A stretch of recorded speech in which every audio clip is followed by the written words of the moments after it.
Pak Direktur Operasional. Izin pimpinan, Saya juga boleh, nggak apa-apa sih. jangan nanti Pak, Boleh, uang yang diakumulasi ini kan yang Okay. diinvestasikan.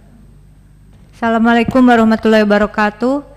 Salam sejahtera untuk kita semua. Om Swastiastu, Namo Buddhaya, salam kebajikan, rahayu. Yang kami hormati pimpinan dan anggota Komisi 6 DPR RI, yang kami hormati PLT Direktur Utama PT Taspen Persero beserta jajarannya, hadirin yang hadir di dalam rapat Komisi 6 DPR RI. Menyambung dari beberapa teman terdahulu, tapi sebelumnya izin pimpinan, saya minta dipaparkan skema tadi terkait beberapa jaminan kecelakaan kerja, program tabungan hari tua, program pensiun, program jaminan kematian, cost sharing antara pekerja dan pemberi kerja, itu presentasenya seberapa Pak? Izin boleh pimpinan?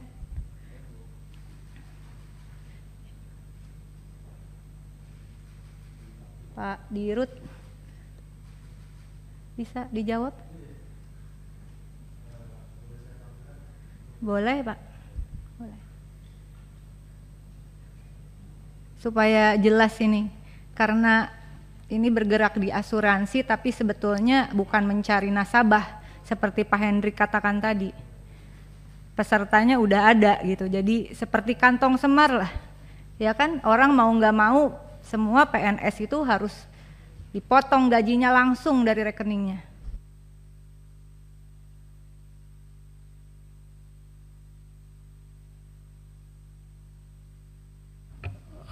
Untuk detailnya, Bu Rike, mohon izin nanti mungkin bisa dijawab oleh Pak Direktur Operasional. Izin pimpinan, Saya juga boleh, nggak apa-apa sih. jangan nanti Pak, Boleh, uang yang diakumulasi ini kan yang diinvestasikan. Slide-nya ada nggak? Oke, sebutin ya. Jadi untuk THT itu rinciannya adalah 3,25% dari gaji pokok plus tunjangan istri, suami dan anak.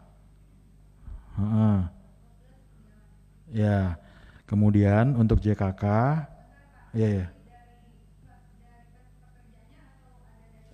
itu dari pekerja. JKK 0,24%. 0,24% dari dari gaji pokok. tunjangan dan anak. No, gaji pokok. Gaji pokok dari pekerja atau ada cost Dari sharing? pekerja. Dari pemberi kerja, sorry. Dari pemberi kerja. Pemerintah berarti ya? Ya. Terus JKM 0,72. JKM 0,72 dari gaji pokok, ini juga dari pemberi kerja. Oke, terus ada lagi? THT 3,25% dari pekerja. Ini pensiunnya. Ini pemberi kerja. Jaminan kematian, jaminan kecelakaan kerja, jaminan tabungan hari tua, pensiun. Nah, pensiunnya 4,75% dari gaji pokok plus tunjangan. Dari pekerja berarti? Ya. Nggak ada dari pemberi kerja? Enggak. Oke. Terima kasih pimpinan, saya lanjutkan. Jadi ini perlu clear juga ke publik bahwa yang dikelola oleh dana Taspen sebetulnya bukan seperti bisnis asuransi pada umumnya begitu ya. Tapi ini adalah uang dana amanah kalau kita sebut di dalam skema jaminan sosial, dana amanah cost sharing antara pekerja dan pemberi kerja begitu. Dan yang ditanggung oleh pemberi kerjanya yaitu pemerintah tadi 0,24% untuk JKK dan 0,72% untuk jaminan kematian. 4 tambah 2 6, 2 tambah 7 9, berarti 0,96% saja yang dari pemberi kerja. Betul kan Pak? Sisanya 3,25% plus 4,75%,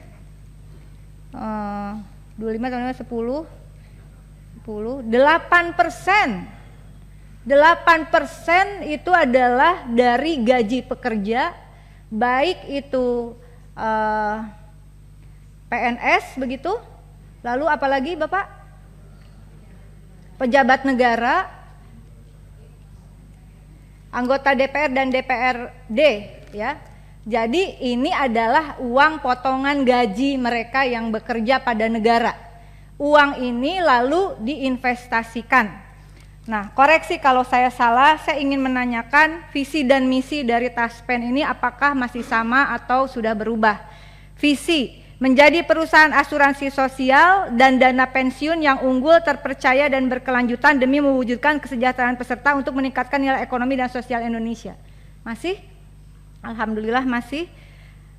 Kemudian misinya memastikan terwujudnya layanan terbaik dan investasi yang andal serta kepemimpinan inovasi bisnis dan transformasi digital dengan SDM yang amanah, kompeten, saya ulangi, amanah, kompeten, harmonis, loyal, adaptif, dan kolaboratif.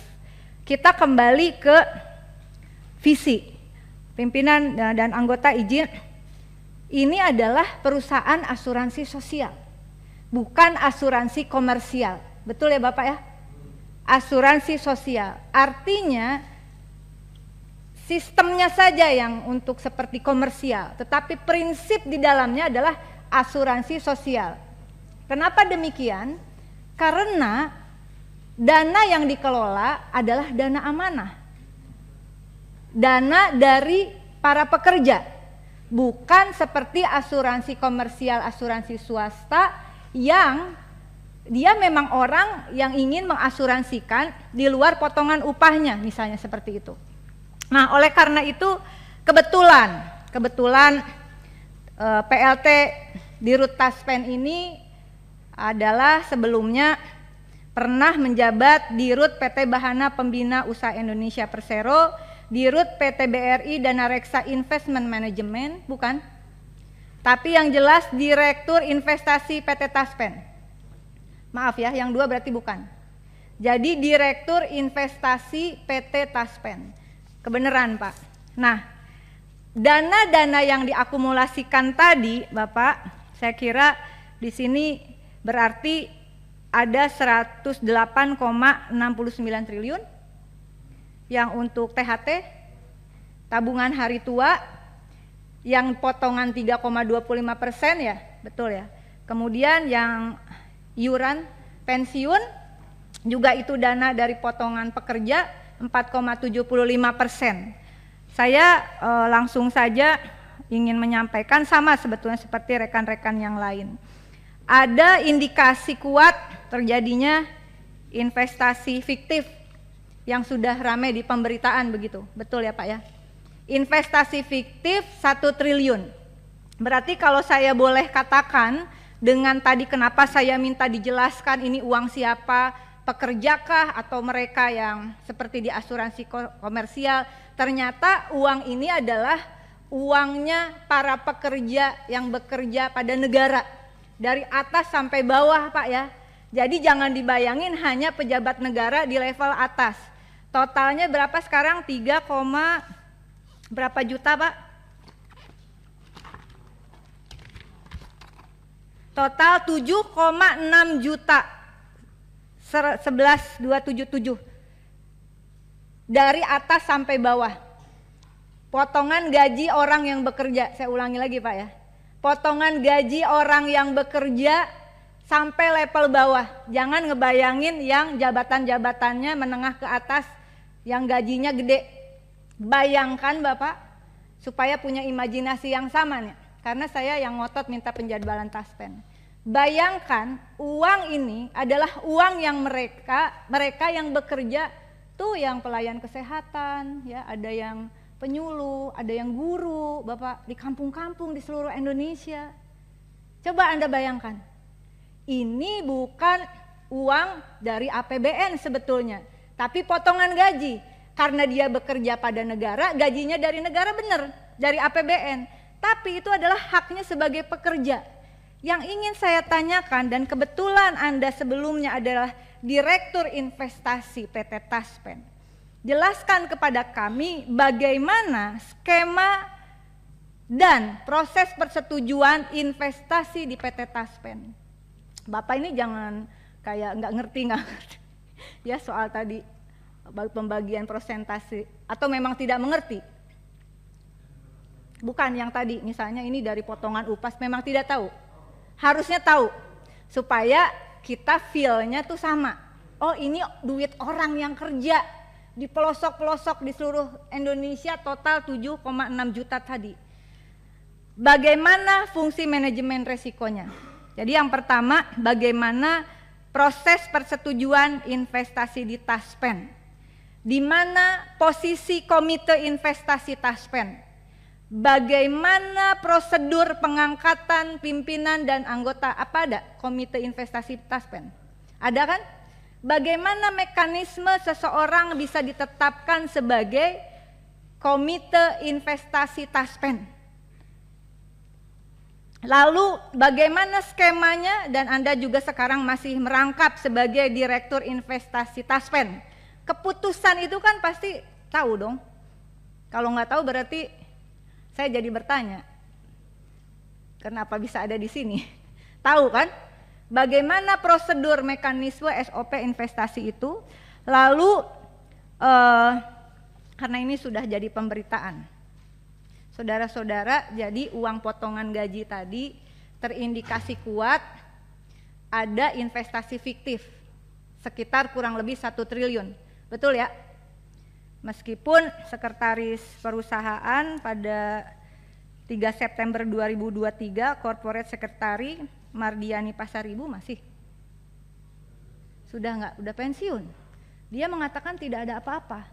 Tapi kemudian ada indikasi investasi fiktif 1 triliun. Nah, kan orang investasi nih direkturnya.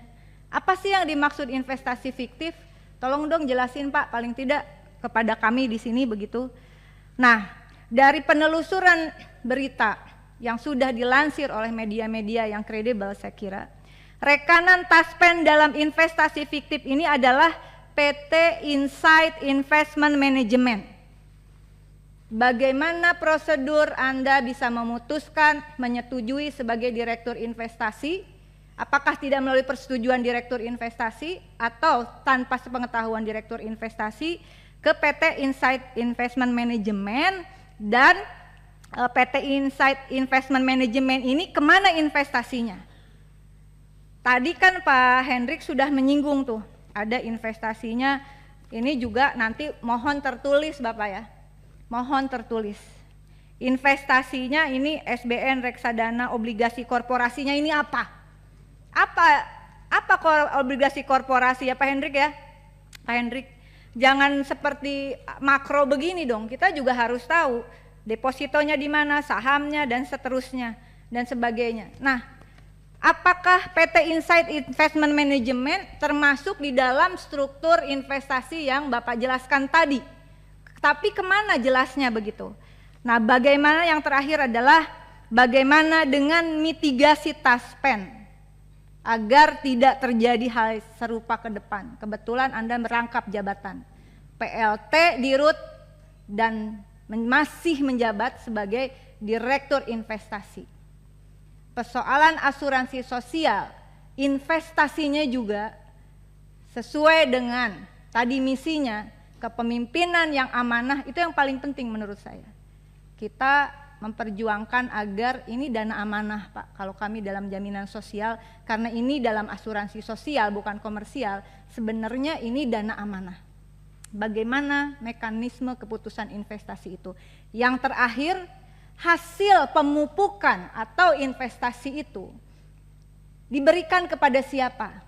Apakah diberikan nanti dalam perhitungan THT masuk, termasuk pensiun? Apakah kami semua termasuk yang ada di ruangan ini, termasuk teman-teman sekretariat yang PNS yang dipotong tadi total 8% itu yang saudara putuskan investasi, apakah ada akumulasi nanti ketika kami pensiun?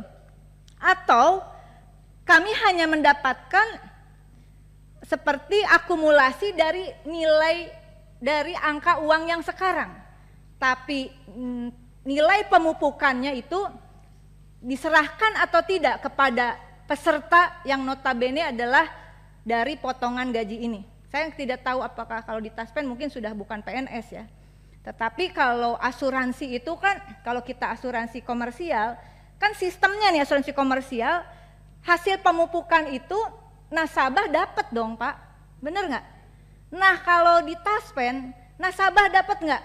Jangan sampai nanti mereka terutama yang di garda terdepan pelayanan publik, kerja dipotong total 8%, ternyata nilainya itu tidak mengikuti hasil investasi dan tidak ada maknanya untuk pensiun dia 20 tahun ke depan misalnya. Nah ini juga perlu kami tanyakan, mohon dijawab. Demikian pimpinan, terima kasih.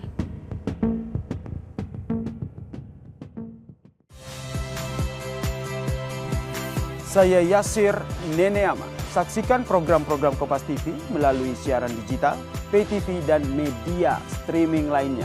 Kompas TV, independen, terpercaya.